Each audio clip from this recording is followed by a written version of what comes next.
What is up, guys? Tex and Ads here from unitytradinggroup.com. Bitcoin highest weekly close ever. But where are we going to go from here? Is this the point of rejection? What's happening with alts? And we look at some of the majors tonight. For everything that we do, unitytradinggroup.com. Let's hit it.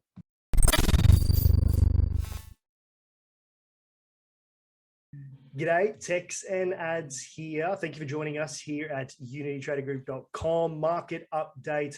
As we said, Bitcoin highest weekly close ever. It's everywhere at the moment. We're celebrating. We're euphoric. Is it time for that to end? Will it continue? There's a lot of speculation around Bitcoin ETFs, what's happening with all the altcoins. We're going to have a look at the market tonight and share with you what we feel is going to happen at the moment. No doubt, Ads. Bitcoin massively bullish. Yeah. We got ETFs coming out of our ears now. This is really the moment that I guess we've been praying for BTC for a number of years now. We've seen a lot of ETFs being rejected in the past. It's looking very promising that there's going to be even more ETFs coming to light over the next couple of months. Very, very bullish for BTC. As I said, the highest weekly close ever for Bitcoin this week. We've tapped this very high quality top supply zone, but really, where are we going from here in your opinion? Where are we at? So when it comes down to BTC, the daily time frame, where are we at in terms of price structure? We need to take into consideration a number of things. Yes, we've got the ETFs coming out very shortly, which is no doubt pushing the price up and giving us a move into the upside. At the same time, we do have the highest quality level of supply that we've sort of run into so far. And you can have it in the form that I've got now, or even you can extend it out that far. It doesn't really matter. That's probably a little bit better anyway. But when it comes down to it, we haven't made much of an inroads into this level so far with the 3-4 daily candles that we've really been stagnated against here. So, pairing that with a overbought condition in terms of our steamroller, which we haven't seen for quite some time, and you could probably see just to the left-hand side here, which was about a month ago-ish, that we didn't stay overbought for long at all in terms of the daily time frame before, getting a decent pullback. And that holds true with the RSI as well. But we do have, obviously, these ETFs coming out. We do have some very bullish fundamentals, like Tadi mentioned just a moment ago. And if that doesn't bring in volume, nothing's going to, bro. Yeah, I agree. This is, excuse me. Yeah, like I said before, this is the moment that everyone's been praying for on BTC for a really long time. So could you think of a more bullish catalyst for BTC right now? No, I really couldn't. So the ProShares ETF will be launching very shortly. There's going to be more ETFs coming out. I think Van Eck wanting to file for their own ETF coming up shortly as well. We see some mutual funds here in Australia now offering potentially crypto allocations for funds as well. So really, it doesn't matter where you look now, institutionally, retail-wise, BTC or cryptocurrency as a whole, mostly Bitcoin, is absolutely everywhere at the moment. This mass adoption that we've been praying for such a long time is on our doorstep now. So really, if all those catalysts aren't there for a BTC push, then really nothing ever will be. So, looking at where we are now, and we'll put a tag up in the corner there as well on how you can find hidden levels of support and resistance using the Fibonacci extension tool that we've just put up on the screen there. Because once we do bust through this supply, it's open air. There's nothing holding BTC back from hitting that 80K, 90K, 100K, 250K, $1 million mark in the future, mind you. We're not going to rocket straight there, but we've seen once coins get into these price discovery mode, how quickly they can accelerate up to very, very high levels very, very quickly. We saw last year with BNB was a very good example of that as well. We've seen the same thing for a whole bunch of coins. SEOUL, for example, was another one. Mind you, the SAM coins, SEOUL, Serum, FTT, definitely ones to watch moving forward once alts start to recover. But when we do see BTC pull upwards like this, it's going to hurt a lot of altcoins. So especially if you are actively trading the altcoins at the moment, we don't necessarily trade too much of the BTC pairs, mostly the USD pairs. A number of the USD pairs will likely be dragged up, but I feel a lot of the BTC pairs might start to suffer on the back of that, as will most coins, in the interim, I believe. So really a very important point for BTC this week. We've got Sunday night over in the States. Tomorrow morning, we'll probably bring a little bit more direction, or a little more clarity on where we head with the remainder of this week as well. We didn't get much of a dump from this point. I thought maybe this morning Asia might wake up and dump BTC a little more aggressively than I guess the pullback that we've had at the moment. That wick that we had down to like that 58.9K level was a little bit of a shakeout before we made our way back up to this top supply. I'm wondering if we do the same thing again once we get out there. We get a little bit more of a rapid acceleration to the downside to shake out any excess longs, and then maybe we will consolidate in this area for a little bit before we start moving through that supply again, which is typically kind of what we see when we hit major milestones. We don't often blast through them with a whole lot of acceleration. We'll kind of pump through, we'll shake out the longs, shake out the shorters, and then we'll hover a little bit before we make more of a decision. But really on where we are now, I can't see a great deal holding this back before that supply's toast adds.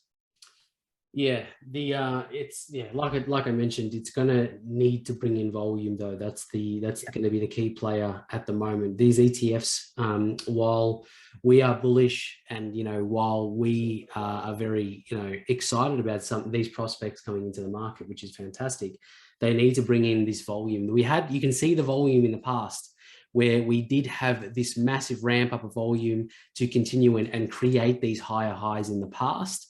In comparison to the volume that we're seeing now, it's dismal. It's literally dismal. So we need to have some swing to either side. Even if we do get a pullback before we move to the upside, that's completely healthy for the BTC on the daily time frame. Yeah, but it does need to facilitate some volume coming into this. Yeah, absolutely. And as we were saying to a few guys inside the Discord, this is a time now where you should focus on just a couple of pairs or one pair. If you're just focusing on BTC, just focus on BTC. For myself, I'm just focusing on Ethereum and actively having a few more short-term trades than what I normally would, and just making the most of this little consolidation period before we make a move, whether it be more aggressively down or up through this level. So at the moment, I definitely wouldn't be deep into alts. Definitely would not be deep into alts. The focus is on Bitcoin and Ethereum, of course. Really for me, that and maybe LTC or a very small handful like OMG, XLM, for example, are really the only ones personally that I would be focusing on from an altcoin perspective at the moment, which I guess is a pretty good segue into ETH ads and what's going on with that at the minute. So I've been typically going. Yeah, I was going to say, as we said this morning, I wasn't going to get too excited about Ethereum continuing moves up towards that 4K level until we broke and held above that 3.9 level, which we were unable to do this morning. So very similar story to BTC in the sense that we had that shakeout wick down to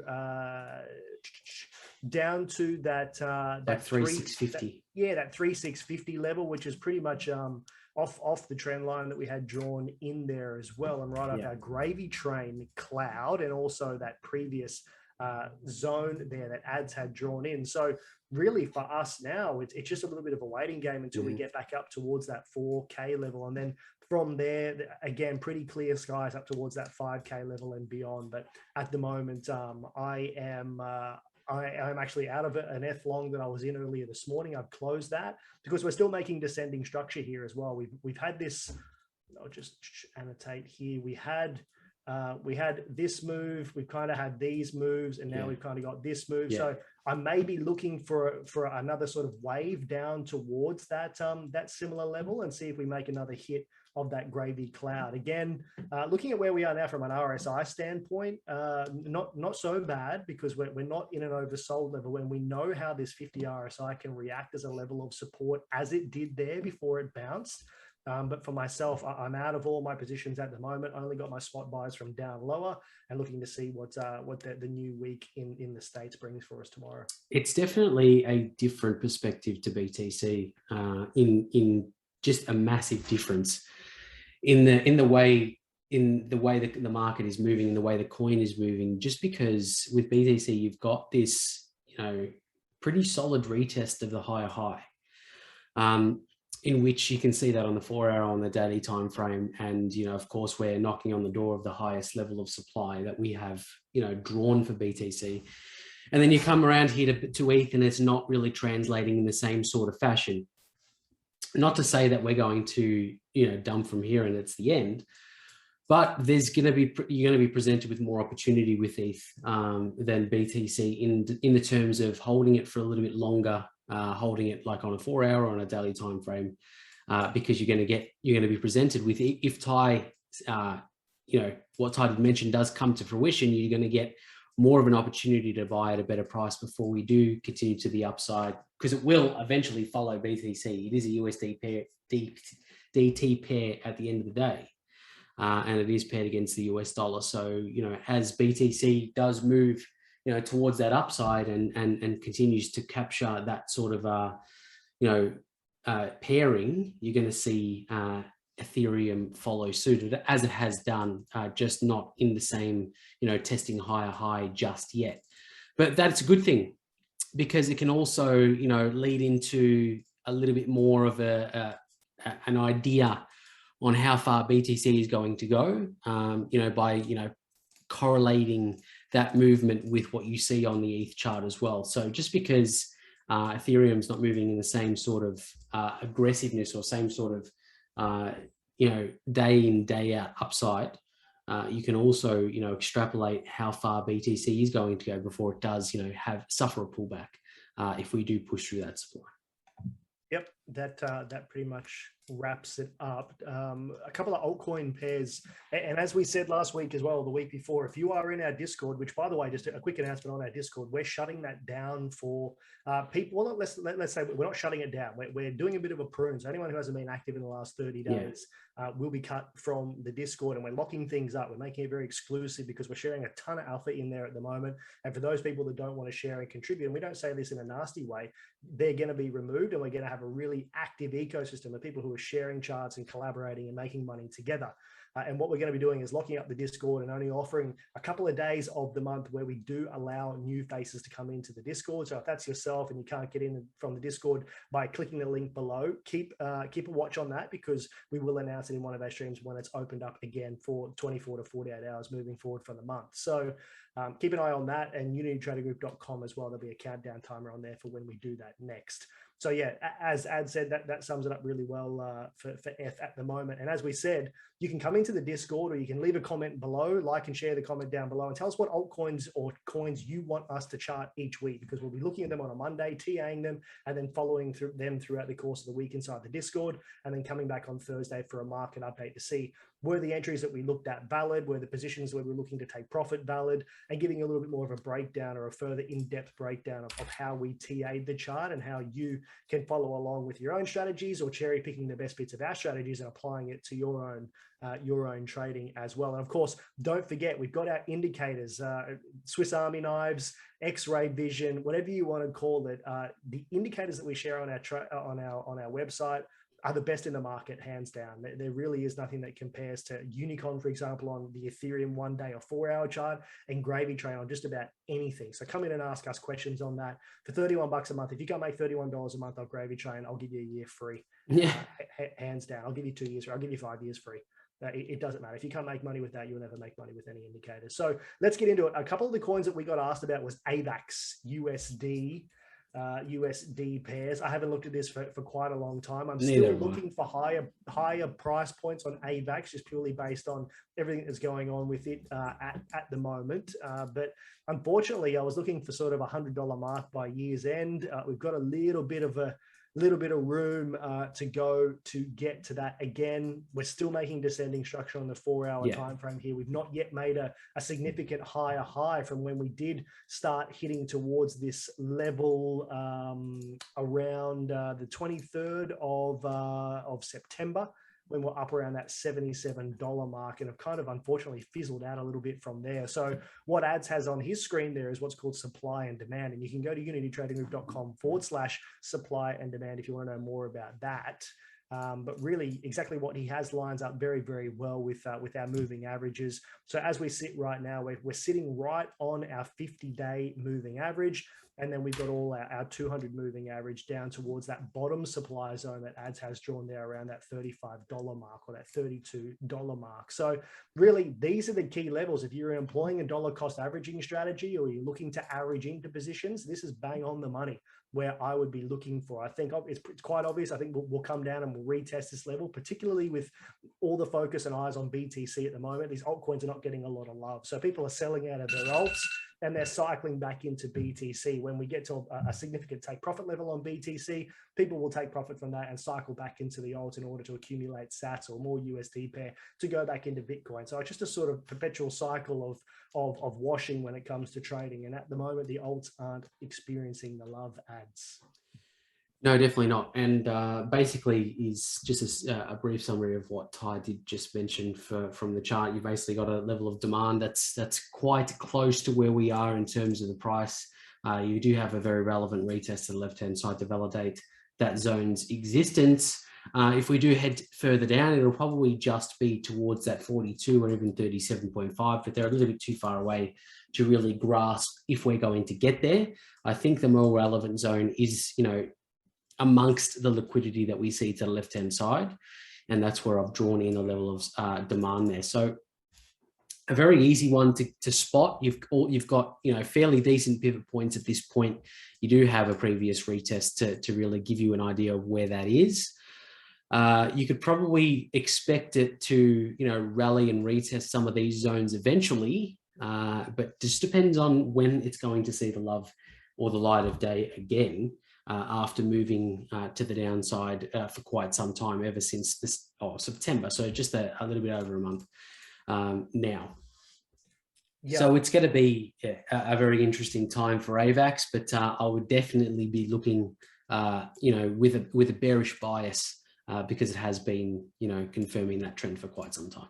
Yeah, totally. And for those people who are joining us for the first time, why do we consider that a more significant zone than this consolidation here on AVAX, man? Why is that more of a better, clearer zone? Well, you've got a few things to consider with this level of demand. First thing is you have a notable pivot point. So we came back down, tested this zone to confirm its existence or confirm its position.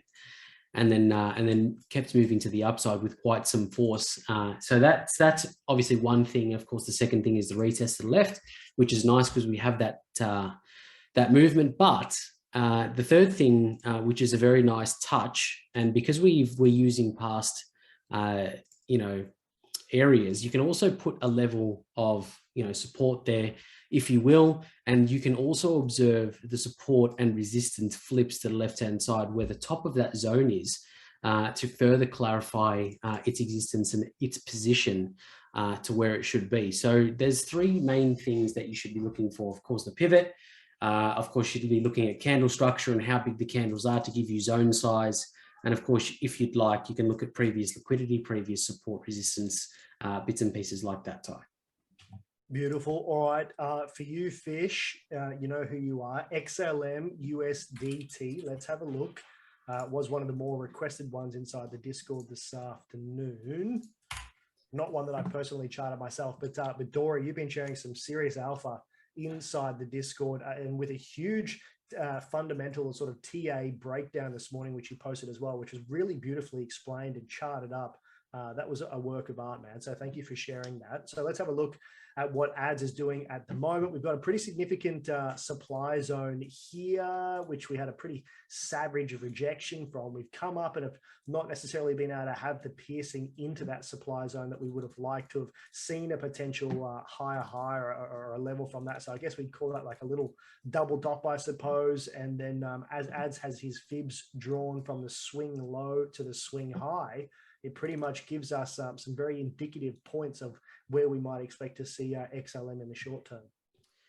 Yeah, a very, very good example of the level of supply. And of course, that pivot point playing out very nicely because you've got just this or area to play with or draw your zone in. And of course, when we've kind of come and retested that level, it's hit pretty much dollar perfectly. So you're looking at the validity of the zones just in that. But when we come with this one, it's a little bit tricky to draw in levels because we have so much liquidity and wickage and candles of not the right size to draw in our zones. So let's fall back to fibs from swing low to swing high, as Ty did mention. And we've got the 38, 50, 61 coming into play with this pullback now. Looks like the 50 was in play, but it could very well see the 61.8. We do have liquidity sitting around that point to further validate my thoughts on that zone or that area of interest, Ty, that golden pocket zone for the fibs. Yeah, really that 35 or 36 to 34 cent mark is probably going to be a little bit more of interest to me personally. So I wouldn't really be touching that anymore. I think where we've had that wick to the downside overnight, I do believe that a lot of coins will probably retest a very similar area as we saw prior to. It'll be interesting tomorrow with the ProShares ETF launching in the States and sort of seeing how that affects the market and the sentiment, particularly in the market, and how a lot of coins will suffer or flourish because of that. Again, another reason why I'm not really touching alts again. I'm just sort of staying out of a lot of positions at the moment until the market simmers and gives us a little bit more of an idea of direction. I would much rather sacrifice a few dollars waiting for BTC to bust through that 63K zone and continue making all-time highs. The same thing with ETH above 4K.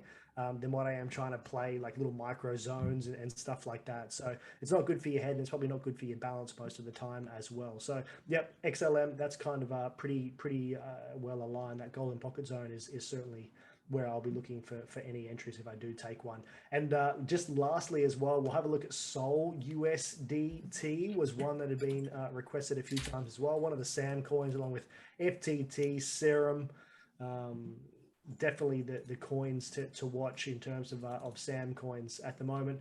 Same sort of fate. There's I can't get rid of my I might be able to do it. Give me a sec. my annotations. Clean that up for me. Where is it? Rookie.